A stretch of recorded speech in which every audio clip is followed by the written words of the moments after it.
Actuellement, le monde semble être sans espoir. On nous a conditionnés pendant tellement de temps que l'on croit que la pauvreté n'a pas de solution, que la paix est impossible, que la douleur est inévitable et que les problèmes se résolvent égoïstement. On nous a menti et, en général, on a cru à cette manipulation si lacérante.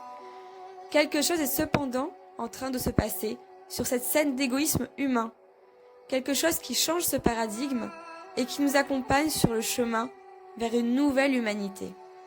Chaque jour qui passe compte d'autres personnes qui commencent à se souvenir de qui ils sont vraiment et dont leur conscience commence à s'éveiller et donc à se manifester.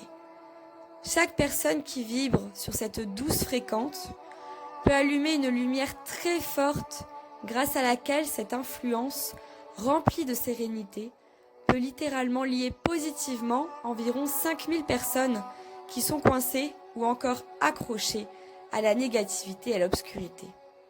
Une étude scientifique dirigée par 144 enquêteurs allemands a démontré que alors que la zone de la poitrine des personnes émet en moyenne 20 photons de lumière par seconde, quelqu'un qui médite avec l'attention au centre de son cœur, en envoyant lumière et amour, irradie 100 000 photons par seconde, soit approximativement 5000 fois plus que la moyenne générale. Quand ces photos sont imprégnées de tout l'amour que l'on porte, la vibration s'élève jusqu'à pouvoir guérir des malades, transformer la négativité ou littéralement changer la matière.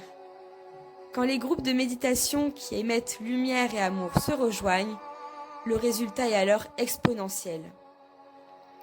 Pensez un moment, depuis la plus profonde tranquillité de votre esprit, que cette réalité nous montre le chemin à suivre pour nous manifester depuis une nouvelle conscience et surtout depuis un monde bien meilleur.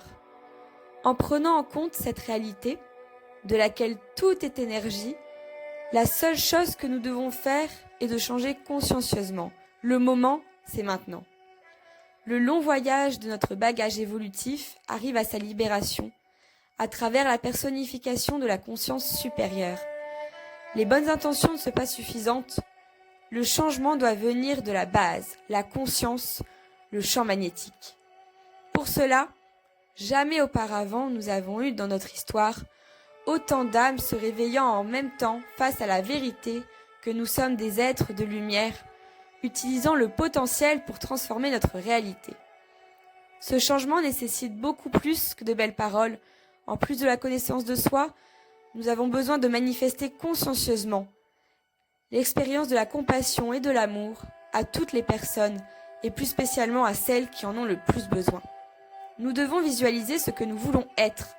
Lorsqu'on irradie la conscience supérieure qui nous identifie avec l'énergie qui émane de notre personne intérieure, non seulement notre intérieur se repose dans le calme de ne rien rechercher, mais l'extérieur se réjouit de l'union que nous sommes en intégrant les conditionnements mentaux et en laissant partir les croyances qui nous empêchent d'être. Nous avons le grand privilège de vivre cette expérience unique. Le projet des jardins de Lumbini permet dans son expression de former de ce saut quantique duquel nous ne sommes toujours pas totalement conscients. Quand nous faisons confiance, nous nous relaxons et nos peurs arrêtent d'interférer dans ce que la vie propose et dont elle dispose. Depuis cette attitude, notre dévotion à cette conscience supérieure est plus facile. Faisons de ce projet notre sens de la vie.